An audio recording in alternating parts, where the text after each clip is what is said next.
બંને નેતાઓ આપણા અહીં આવ્યા છે એ બદલ એમના માટે એકવાર જોરદાર તાળીઓ પાડીએ.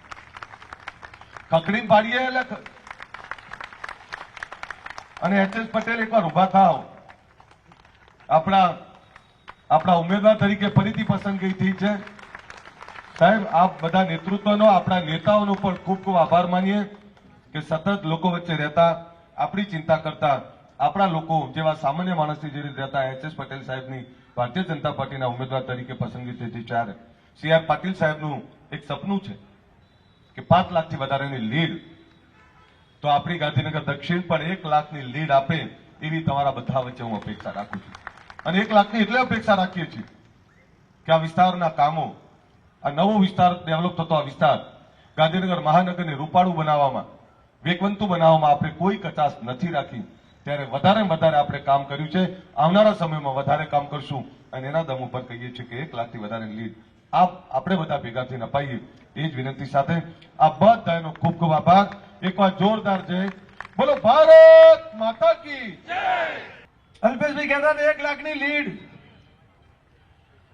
અલ્પેશભાઈને 1.5 વર્ષનો અનુભવ છે, મને 5 વર્ષનો અનુભવ છે આ વિધાનસભાનો. આ વિધાનસભાની જે વર્તમાન તાસીર છે ને અલ્પેશભાઈ, એની ક્ષમતાજી તમે આંકી નથી બરાબર. જે પ્રમાણે મતદારો વધ્યા છે, જે પ્રમાણે મન બન્યું છે અને જે પ્રમાણે કોંગ્રેસીઓને અલ્પેશભાઈએ ભાજપમાં જોડ્યા છે, કારણ કે ગામડે ગામડે જવું ત્યારે ખબર પડે સરપંચ કોંગ્રેસમાં તો સાહેબ ભાજપમાં આવી ગયો, અલ્પેશભાઈ આવ્યા હતા. ક્યાંય મહેનત નથી.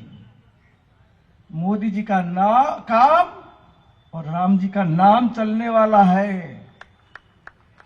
1.5 લાખ સુધી પહોંચવાની તાકાત આ વિધાનસભામાં છે.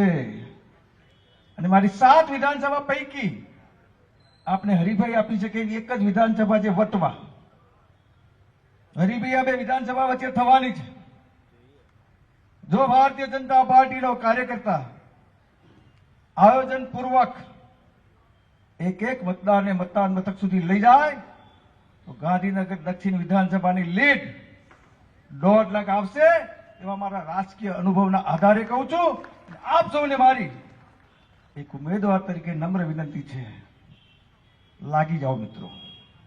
10 વર્ષના મોદી સાહેબે કરેલી તપશ્ચર્યાનું પરિણામ આપવાનો અવસર છે. ત્યારે જંગી બહુમતીથી ભારતીય જનતા પાર્ટીનો ઉમેદવાર જીતે. ઉમેદવાર તો બદલાતા રહે. મેં તો 35 વર્ષના રાજકારણમાં જોયું છે, અહીં બેઠેલા અહીં બેઠા છે, અહીં બેઠેલા અહીં બેઠા છે. આ વ્યવસ્થા પરિવર્તન થાય, પણ ભાજપનો ઉમેદવાર જંગી બહુમતીથી જીતે એ માટે આપણે સૌ સહિયારો પ્રયાસ કરીએ.